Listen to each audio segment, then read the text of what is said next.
श्रीमद् भगवद गीता अध्याय 5 श्लोक 21।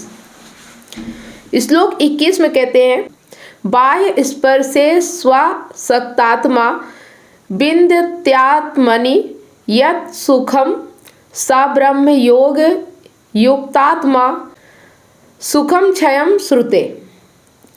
ठीक है। जो मनुष्य बाह्य इंद्रिय जन्य विषयों में आसक्ति नहीं रखता और अपने भीतर के आत्म सुख का अनुभव करता है, वह ब्रह्म योग द्वारा अक्षय अविनाशी सुख को प्राप्त करता है।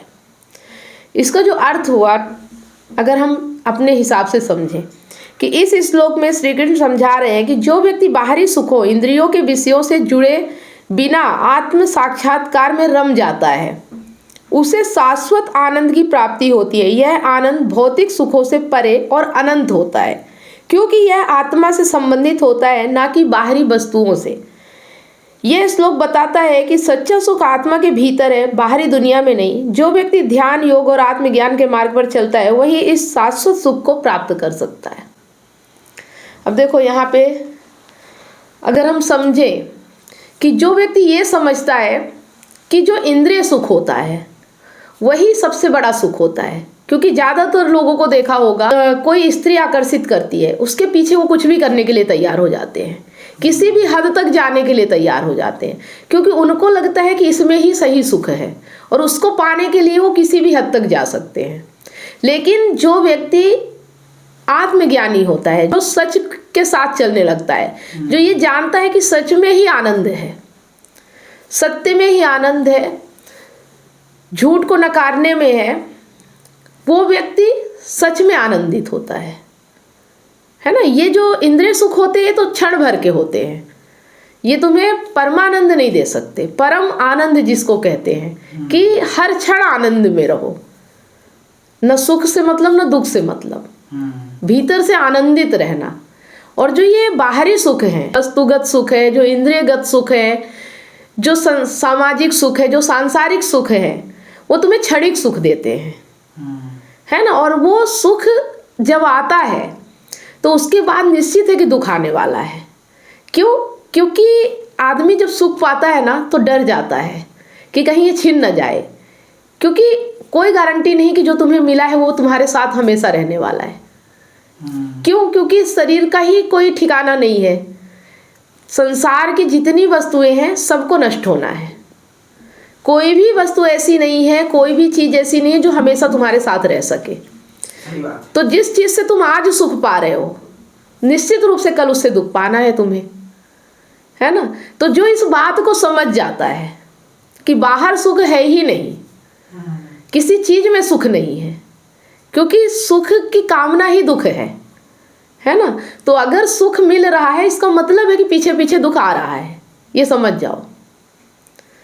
तो जो व्यक्ति ये समझ जाता है और जो व्यक्ति अपने आप में ही सुखी होता है, जो अपने भीतर के अनुभवों में, भीतर की जानकारी में, भीतर समझने में, भीतर ये जानने में कि बाहर कुछ नहीं मिल रहा है, इसमें जो उसे आनंद आता है, वो आनंद तुम्हें बाहरी वस्तुओं से नहीं मिल सकता, इंद्रियगत चीज़ों से नहीं मिल सकता।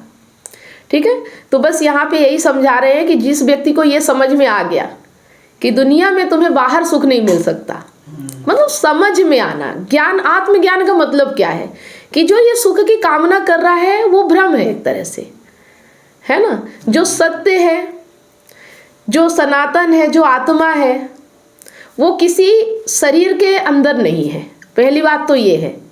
और जो शरीर के भीतर है वो अहंकार है, जो शरीर के भीतर है वो अहंकार है ना।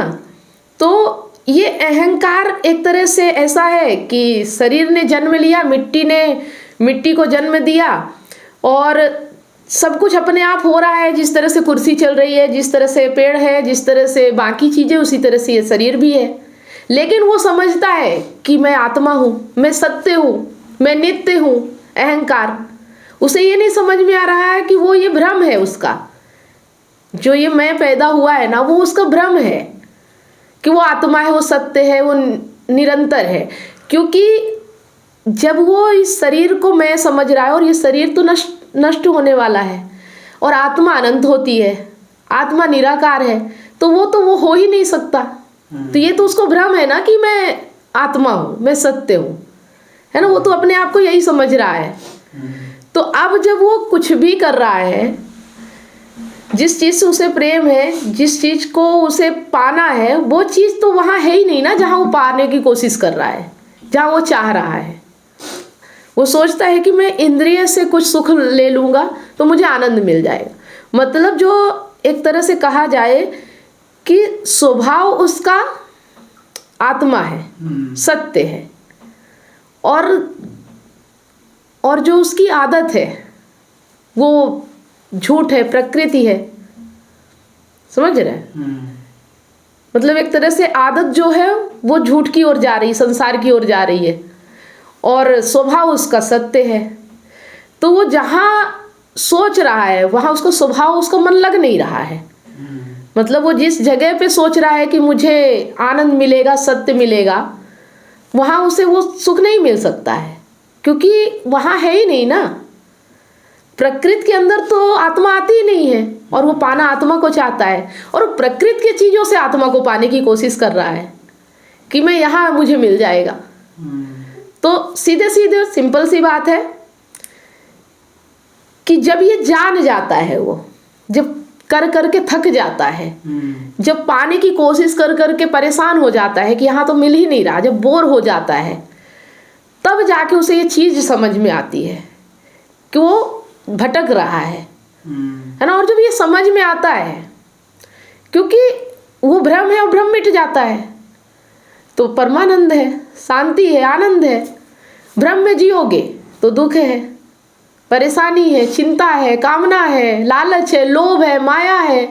यही तो भ्रम है ना, है ना। तो ये भ्रम मिटने के लिए उसे अपना पता होना चाहिए कि वो है कौन, अपना ज्ञान होना चाहिए।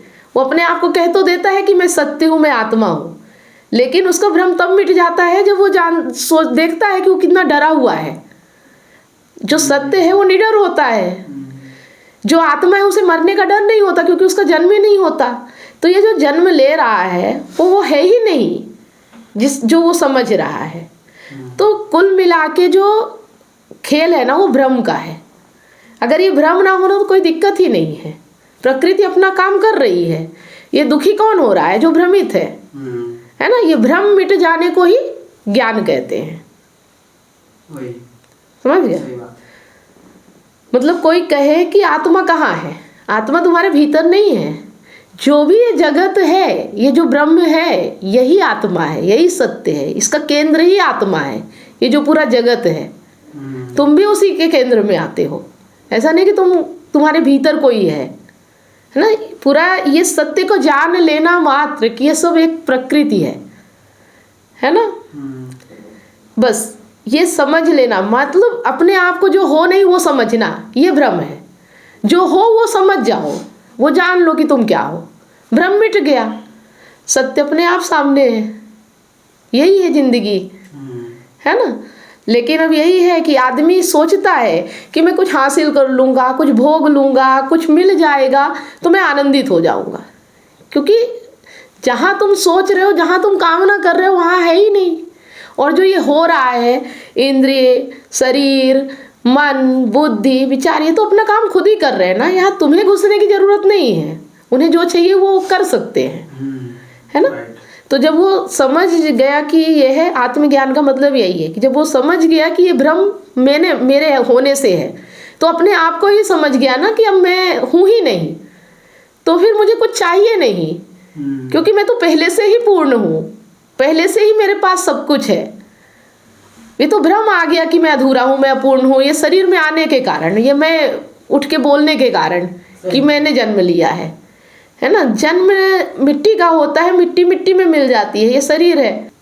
अगर ये बोलो कि शरीर में चेतना होती है, कुर्सी में चेतना नहीं है ना। शरीर में चेतना होती कुछ अलग है, मैं तो हूँ ना, क्योंकि मैं बोल रहा हूँ, मैं हूँ, मैं चेतना हूँ। तो ये तुम्हारे भर तुम ही बस थोड़ी बोल रहे हो, तुम्हारी बस क्रिया थोड़ी हो रही है। यहाँ तो प्रत्येक वस्तु की क्रिया हो रही है ना। हर वस्तु की क्रिया हो रही है। ये मेज है, इसको छोड़ दो, 4 साल बाद इसमें क्रिया हो जाएगी, इसका भी स्वरूप बदल जाएगा। तो ऐसा नहीं है कि तुम्हारे भीतर ही चेतना है ना। वो तो प्रकृति का है, कोई किसी तरह उठ रहा है, कोई किसी तरह, कोई किसी तरह। बस यही है कि हम मनुष्य ही ऐसा है कि जो थोड़ा ज़्यादा अपने आप को समझ लेता है कि मेरे अंदर ज़्यादा क्वालिटी है, ज़्यादा खूबी है, इसलिए कुछ अलग है, मैं अलग हूँ। और ये अलग अलग मानना ही तुम्हारे जीवन का दुख है, क्योंकि अलग जैसी कोई चीज़ यहाँ है नहीं प्रकृति में। सबकी एक ही गति हो रही है, जो पैदा हुआ है वो जाएगा। सही बात है ना?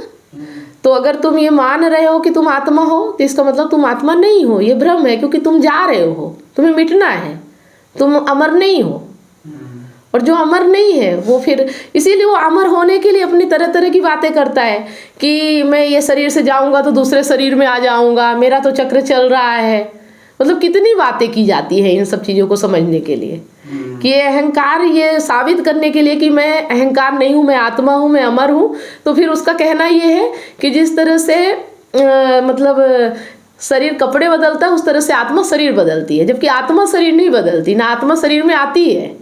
ये अहंकार है जिसका मतलब एक तरह से ये वृत्ति है अहंकार, जिसका पुनर्जन्म होता है ना। मतलब इस शरीर का पुनर्जन्म नहीं होता, वो वृत्ति का पुनर्जन्म होता है।